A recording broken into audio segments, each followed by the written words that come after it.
Victor had been working in the police force for years and was used to all kinds of brutality, but what he had seen that morning made his blood run cold. For Victor, the day began quite normally, with a police station and a smoky interrogation room. The man, not shy in expressions, tried to crack some drunkard who had stabbed his drinking companion to death with a rose from a broken bottle. At the same time he beat with his deadly weapon until the face of his fellow drinker turned into a bleeding piece of meat. But when the head of the department snapped Victor from the interrogation and sent him to the scene, he, of course, could not have known that the victims would turn out to be his neighbors. And the fact was that the operative disappeared in the station 24 hours a day and very rarely had contact with the inhabitants of his street. And all the more so because Victor's neighbors were rather withdrawn people and lived in an old house. It was a childless married couple, who never stood out among the general mass. And now they attracted public attention with their deaths, shocking the investigative and operational team that arrived on the scene. When Victor opened the front door with a gun and entered the neighbor's house, the nauseating smell of fresh blood immediately hit his nose. Its sweetly cloying stench was hard to confuse with anything else. But when the policemen went inside, they shuddered with horror to see the bodies of the owners of the house chopped to pieces, looking as if cannibals who had eaten a kuka had decided to try out a new recipe for steak. The whole house was covered in blood.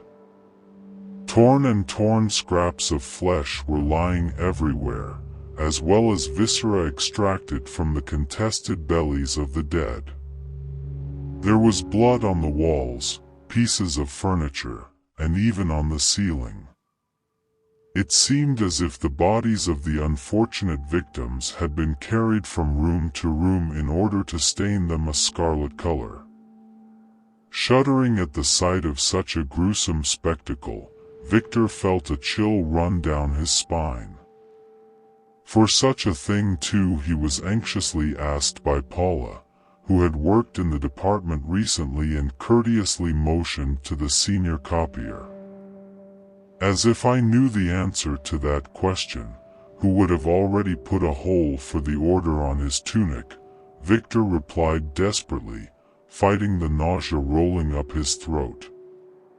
And as the experts were already working in the rooms looking for possible fingerprints, Victor suggested that it would be a good idea to involve dog handlers in the search. To Victor's surprise, the smart sheepdog quickly picked up the trail and barked confidently. But in police work usually dogs rarely helped in such cases. But today the bloodhound had quickly led the police to a man huddled behind the garbage cans, covered from head to toe in caked blood. And Victor had no doubt that he was the killer. With a nod to Paul, he handcuffed the poor man's wrists, then jerked him to his feet and said, "You here, not me. It was on the road, see? I saw her, just like I saw you now." Mumbled the blood-covered tramp, "Yeah, sure, everybody says that. It's always someone else's fault, but not you. If anyone is to blame for the death of an innocent family, it's only you." Paul said angrily and kicked the suspect in the stomach, "You better be careful with him, or he's going to die, isn't he?" "He'll be trouble later," Victor said in his head, "though I agree he's a real piece of work." It was still hard to comprehend the cruelty with which this puny-looking man had dealt with two grown men. Victor was also confused by the fact that the murderer had not moved far from the scene of the crime and had made almost no attempt to escape. Usually murderers of such a plan carefully cover their tracks and act like wild animals escaping from pursuit. And this clenched man looked less like a ripper who had killed 2 people and was sitting, as if nothing had happened, behind the garbage cans. Okay, now I'll press him properly. He'll crack like a rotten nut. He won't go anywhere, Victor thought, pushing the suspect into the car. To the surprise of the operatives, the arrested man made almost no attempts to justify himself and in the station kept talking about some creature he had met on the road.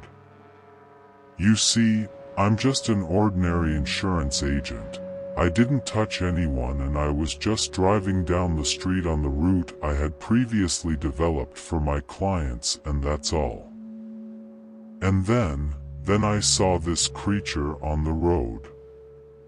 It was huge and could move both on 4 limbs and 2. I tried to avoid collisions and clambered over it. Then I woke up in that very house. I was scared and there was blood dripping everywhere. I was scared and I ran outside. You know, I literally went crazy." Name was aware of what was happening, said the shaking suspect. "Yeah, sure, you went crazy and had a bloodbath at the same time," Victor stretched out ironically. "Yeah, no, I was just taking my usual route, since I've done it 1,000 times before. I know this stretch of road like the back of my hand. But only this morning it wasn't like it usually is. The trees, the air, and even the sun shone differently. Words. I was in some parallel world, and then she appeared on the road, with tears in her eyes," said the man. "Okay, I'll lock you in a cell, then we'll see how you sing," Victor said, marking on the map the place where the suspect had had the creepy visions. Maybe he gave himself up to some mushrooms he ate and polished off with salt afterward? Better yet, take him to a psychiatrist, thought the operative, who disliked the behavior of the accused.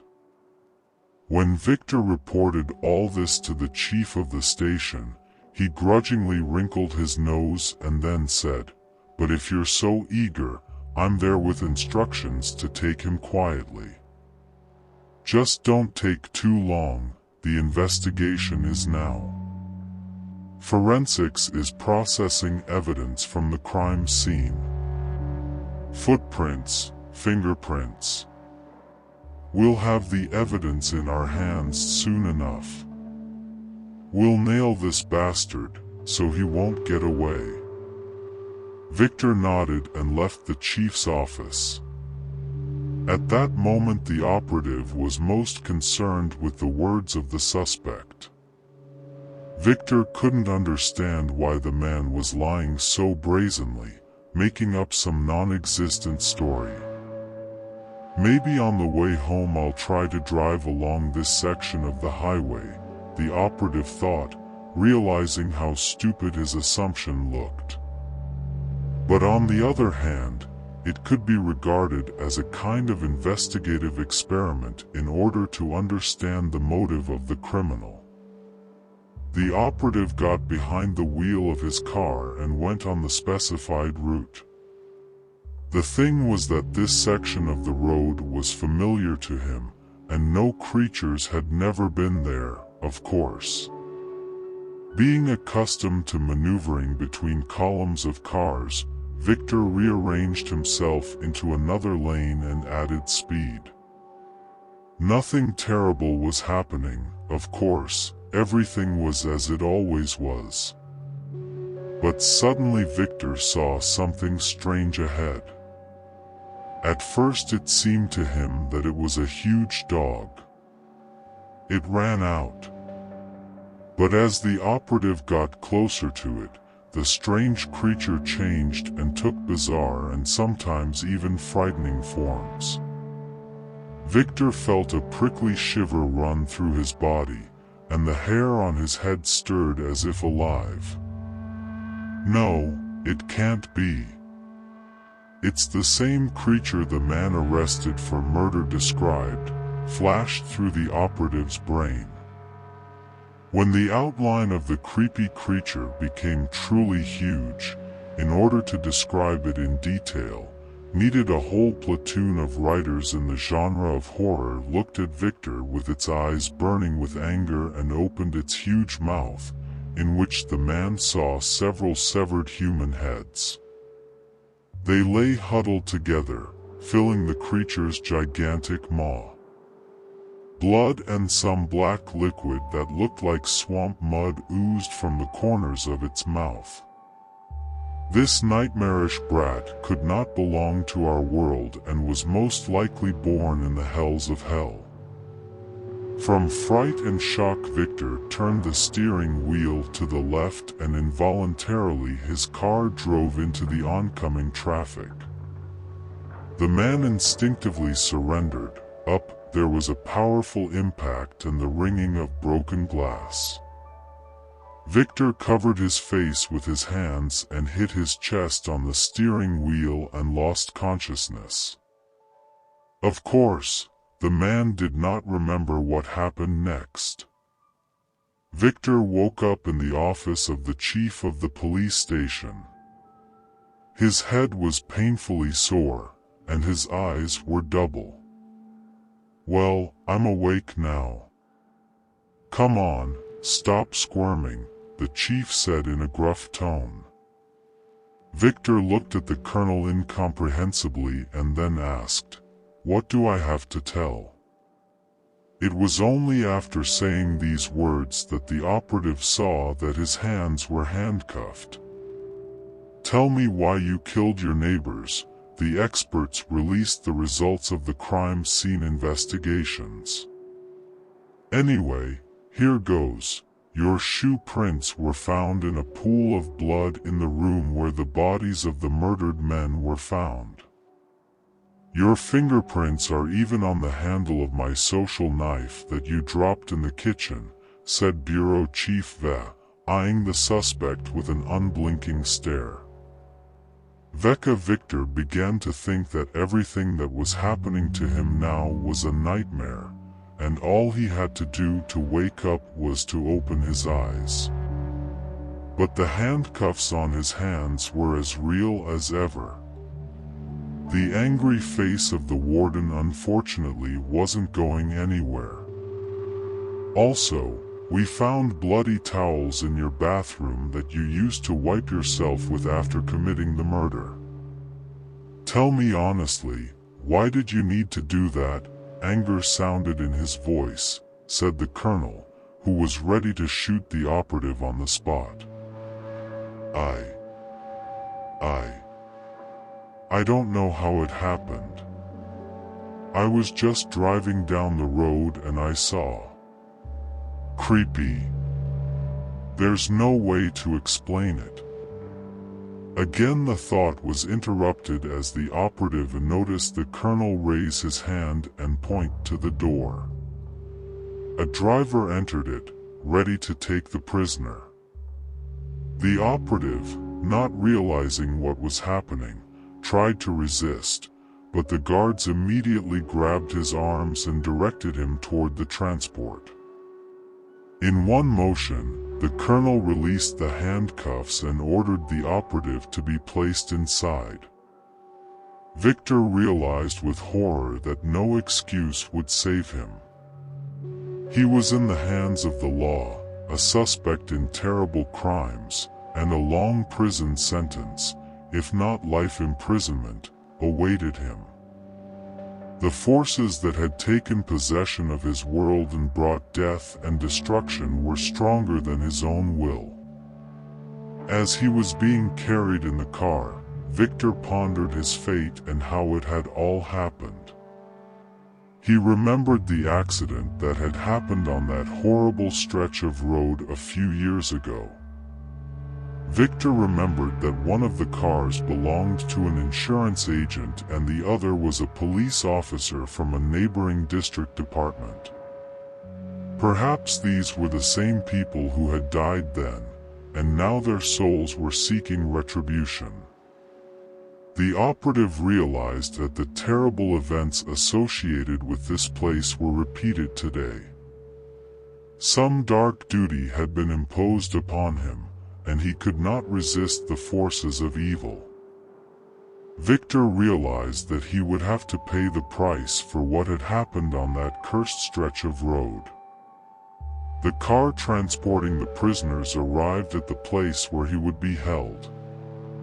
Victor took one last look at the world outside and realized that his fate had been turned upside down. He was now a victim himself, trapped among those he was pursuing. The operative found himself in a world of nightmares and shadows, where fear and death rule. Victor's story will remain a mystery, steeped in darkness. Few will know the truth about what happened on that stretch of road and what forces operate beyond our world. Victor became one of many who fell victim to dark entities never revealed or understood by humans. So ended the story of Victor, an operative whose life became a nightmare. He became part of a dark plot that continues to unfold in the shadows and the dungeon, waiting for his next hour to right the wrong of death once again.